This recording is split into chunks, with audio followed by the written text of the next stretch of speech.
नमस्कार, market times में आपका स्वागत है। मैं हूं नागेंद्र जम्वाल। इस समय मेरे साथ जो शख्स जुड़े हुए हैं ये डिसेबल हैं, ब्लाइंड हैं।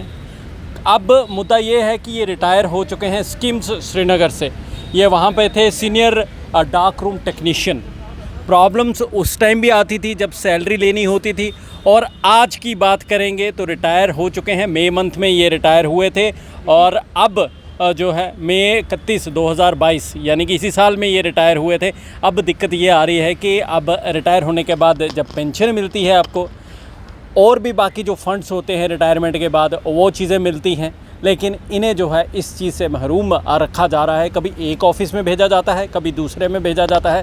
शर्म आती है अगर हम यूटी में रह रहे हैं। इस कदर की हरकतें जो हैं हमारे एडमिनिस्ट्रेशन में हो रही हैं, वो भी ऐसे सीनियर शख्स के साथ जो डिसेबल हैं। तो मैं आपको बताऊं, हमें यहाँ पर रहने का हक़ नहीं होना चाहिए। ये एलजी प्रशासन को चाहिए कि इनकी प्रायोरिटी बेसिस पे जो है वो कार्य होना चाहिए। इन्हें घर से निकलने ही नहीं देना चाहिए। आपको इनके घर पे ही ऑफिसर्स भेजने चाहिए ताकि इनका जो पेंडिंग हुआ काम है वो मिल चुके। आइए इनसे बातचीत करते हैं और जाने।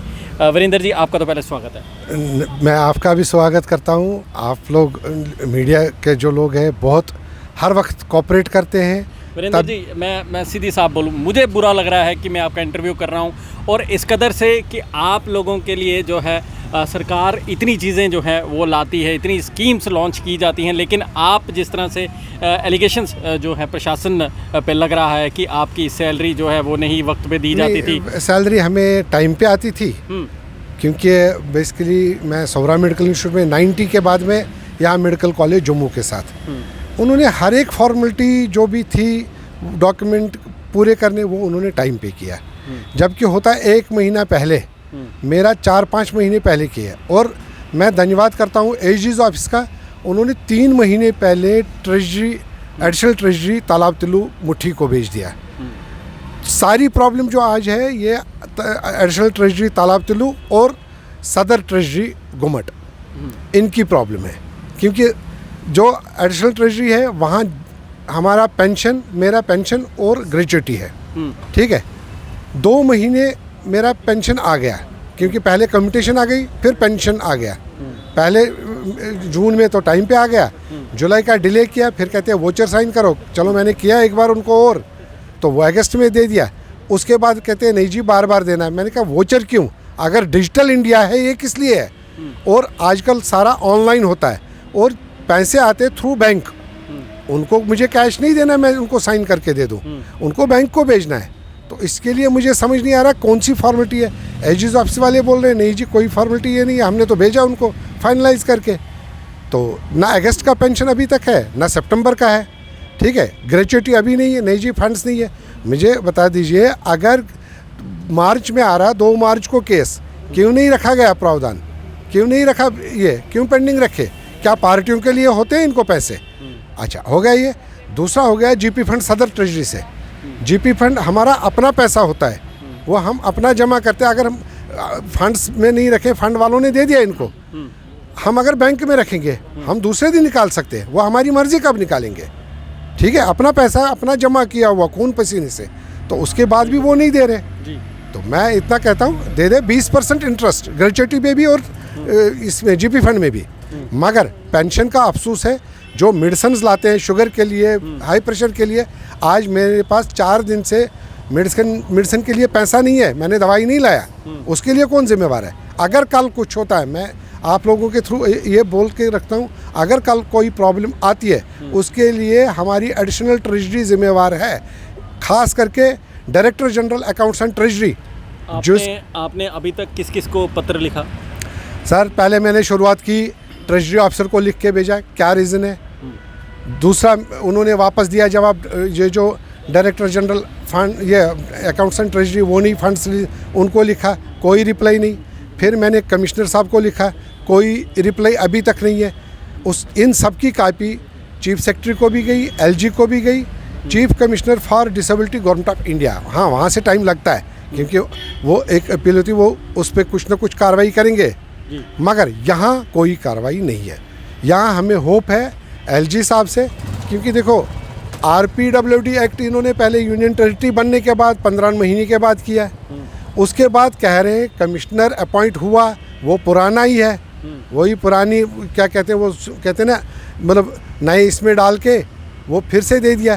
क्योंकि अगर आप पिछले 2 साल 18, 17, 18, 19 का देखेंगे, कोई जजमेंट उसकी नहीं है, कमिश्नर की होती है जजमेंट। अगर कहीं प्रॉब्लम है वो आर्डर दे सकते हैं, तो कोई नहीं है मेरे मतलब नज़र में कोई आर्डर नहीं है। आज क्या वो एक्शन कर रहे हैं? अगर उन्होंने चार्ज लिया, क्या किया? क्योंकि इससे पहले भी मीडिया में आया ये, बिल्कुल ठीक है, तो आज तक कोई एक्शन नहीं है। तो इसमें होना चाहिए सीनियर IAS ऑफिसर या लॉ मेकिंग जो लॉ जानता हो वीरेंद्र वो। जी, मैं आपसे ये जानना चाहता हूँ कि पिछले काफ़ी महीनों से आपके जो पैसे हैं इन्होंने दबा के रखे हुए हैं, कारण वो कोई भी दें, लेकिन अब सवाल ये उठता है कि जब आप इनके ऑफिस जाते हैं, कारण एक ही चीज़ है, करप्शन है। करप्शन है, हाँ। मांगते हैं आपसे? नहीं, डायरेक्ट मेरे से नहीं मांगा, आपस में बात की। ये 7 जून की बात है, दूसरा बंदा फ़ोन पे बात कर रहा है, अरे जी यार उसका काम करो, चाय पानी दे देगा। तो अगर चाय पानी नहीं है फिर बंद क्यों है? फिर मुझे बता दीजिए, आज सर्टिफिकेट्स सेल्फ अटेस्ट करके देते हैं, एफिडेविट नहीं देते, खुद अटेस्ट करते। आज कोई किसी जगह एफिडेविट आप लाते हैं बना के, हर एक काम करते हैं। और इसमें तो पेपर दे दिया एक बार, सब जो डॉक्यूमेंट देने थे वो दे दिया, आधार कार्ड दे दिया, पैन कार्ड दे दिया। जब हम टैक्स टाइम पे देते, हमें पेंशन टाइम पे क्यों नहीं मिलेगा? ये एक सवाल है, जब टैक्स टाइम पे जाता है उसके लिए आप ज़्यादा फॉर्मेलिटी नहीं लेते हैं, आप सीधा एक फॉर्म फिल करवाते हैं और पैसे जमा करवा देते हैं। वैसे ही जब कोई रिटायर होता है, ख़ास तौर पर वो शख्स जो डिसेबल है, आप लोगों को प्रायोरिटी बेसिस पे खुद उनके पास आके जो है वो लिखित करना चाहिए, ऑनलाइन जो फॉर्म होता है वो भर लेना चाहिए। सब कुछ भरा हुआ है, वो आपने भरा ना, सब कुछ भरा हुआ है। तो नहीं, इन्होंने तो नहीं आपसे अप्रोच किया? नहीं अप्रोच कर रहे हैं, आप ट्रेजरी चेंज करो। मैंने कहा क्यों? नहीं जी आप ले लो सदर ट्रेजरी। मैंने कहा रूलिंग में है जो घर के नज़दीक ट्रेजरी है वही मैंने रखनी है। बिल्कुल नहीं जी आप बैंक, हाँ नहीं तो बैंक चेंज कर दीजिए। मैंने कहा अगर रूल है आप मुझे लिख के दे दो। लिख के दिया उन्होंने? नहीं, सिर्फ वर्बली बोला? वर्बली नहीं, फार्म लाया था ट्रेजरी चेंज करने के लिए। मैंने कहा मैं विदाउट एडवोकेट आपको साइन करके नहीं दे दूंगा, क्योंकि मेरे से क्या डॉक्यूमेंट ले लोगे? जब मैं अपने बैंक को देता हूँ, बैंक मेरे लिए रिस्पॉन्सिबल है, मेरा अकाउंट नंबर है, उसमें पेंशन आना चाहिए, उसमें ग्रेच्युटी आनी चाहिए, उसमें ऐसे ही GP फंड आना चाहिए। तो फिर किस लिए इनको लेना? इनको पहली बार लेने थे डॉक्यूमेंट्स, इन्होंने पूरे किए। अब कहेंगे लाइफ सर्टिफिकेट जैसे नवंबर में ड्यू होती है, ठीक है, वो देनी है। उसमें हम क्यों नहीं कहते हम नहीं दे देंगे, क्योंकि 1 साल में देनी है एक बार, तो हर महीने हम क्यों दे देंगे? महोदय को क्या आप अपील करना चाहोगे? बस LG साहब से मैं एक रिक्वेस्ट कर रहा हूँ, इस पे इन्वेस्टिगेशन होनी चाहिए, क्यों डिले हो रहा है, नंबर 1। और इन्वेस्टिगेशन खाली नहीं, इस पे पनिश होना चाहिए जो डिले कर रहे हैं। बिल्कुल। किस बात पे? अगर वो लाखों रुपए, मैं 3 बार या एडिशनल ट्रेजरी मुट्ठी गया, इसके बाद भी 10:10, 10:15, वहाँ कोई बंदा होता ही नहीं है, वहाँ कोई बंदा नहीं होता है। नहीं जी आप वेट करो। मैंने कहा कितने टाइम हम वेट करेंगे? 9:30 टाइम है, तो क्यों नहीं है? और मैं LG साहब से रिक्वेस्ट कर रहा हूँ, सभी ट्रेजरियों में 1 साल सभी की ट्रांसफ़र होनी चाहिए, जिससे करप्शन रुकेगा। नहीं तो करप्शन चलता रहेगा, तब तक काम लोगों का नहीं होगा। मुझे उस चीज़ का जवाब दे दे, अगर करप्शन नहीं है फिर डिले क्यों है? अगर डिले है बजट में क्यों नहीं रखा गया है, जो पहले पता होता है? मतलब आज अगर आप 10 साल का भी निकालेंगे, कब किसका, आप नेट पे देखो कितने ऑप्शन है, सबका दिया हुआ है, कब किसकी रिटायरमेंट है। फिर वहाँ से प्रिपेयर क्यों नहीं रहते? क्या पार्टियों के लिए पैसा कहाँ से आता है? आपको घूमने जाना है, 10 बार कहीं जाना है, वहाँ कहाँ से पैसा आता है? जिस ऑफिसर को जाना होगा कहीं विजिट पे, वो बनता है। आज मैं कहूँगा दरबार मुँह हमारा बन गया, हमें कंफर्म नहीं है। दरबार मुँह अगर बंद किया, हमें पता ही नहीं कौन कमिश्नर कब कहाँ बैठेगा, वो श्रीनगर में है कि जम्मू में है। ये पहले लिस्ट आता था किस डेट को कौन सा कमिश्नर यहाँ बैठेगा, आजकल वो लिस्ट आता नहीं है। तो वो चीज़ होना चाहिए। दरबार मुँह तो अच्छा किया बंद किया, तो मगर गलत चीज़ें, लोगों का हैरेसमेंट हो रही है। आज भी वही सेम जो स्टेट में होती थी, आज भी वही प्रॉब्लम हो रही है। यूनियन टेरिटरी का अभी तक कोई भी बेनिफिट नहीं मिला, कोई भी बेनिफिट जो है यूनियन टेरिटरी का नहीं मिला। एक चीज़ दिखाए मुझे, क्योंकि जो भी गवर्नमेंट ऑफ इंडिया के रिटायर होते हैं, लास्ट डे जो वर्किंग होता है उसी वक्त सारे डॉक्यूमेंट्स मिलते हैं, ठीक है। सेंटर ऑफिस में दिल्ली में देखो, बाकी जगह देखो, जो भी सेंट्रल गवर्नमेंट में वहाँ होता है, यहाँ क्या फ़ायदा है यूनियन टेरिटरी का? यहाँ क्या फ़ायदा है यूनियन टेरिटरी का, ये कहना है वीरेंद्र लोंगो जी का।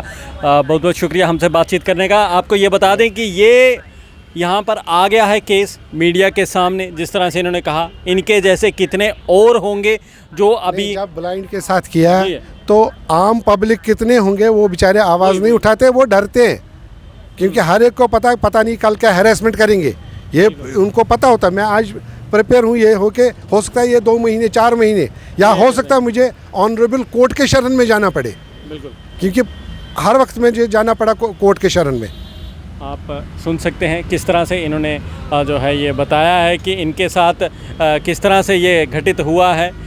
चक्कर पे चक्कर जो है वो लगाए जा रहे हैं, बार बार इन्हें प्रेशराइज़ किया जा रहा है, कभी ट्रेजरी चेंज कर लें, कभी बैंक चेंज कर लें। आखिर क्यों?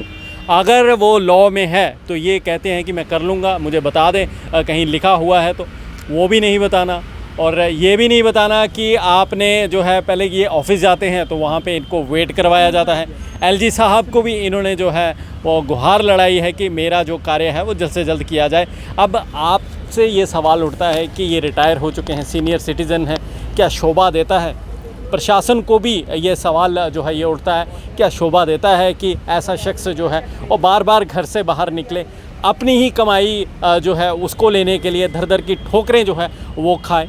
अब सवाल ये उठता है कि जिस तरह से इन्होंने कहा है कि इंक्वायरी, जो एक वर्ड है इंक्वायरी, वो इनिशिएट जो है वो होनी चाहिए, और वो लोग जो कल्प्रिट्स हैं वाकई में उन्हें जो है सज़ा जो है वो दी जाए, ताकि एक मसाल, एक जो है एक मैसेज कंट्री में जाए कि जो किसी को तंग करेगा उसका हश्र जो है वो वही होना चाहिए जो लॉ के अंडर हो। फिलहाल मुझे यानी नागेंद्र जोमवाल को इस समय आप यहाँ से दीजिए इजाज़त। बने रहे हमारे साथ, किसी और मुद्दे के साथ फिर जुड़ेंगे।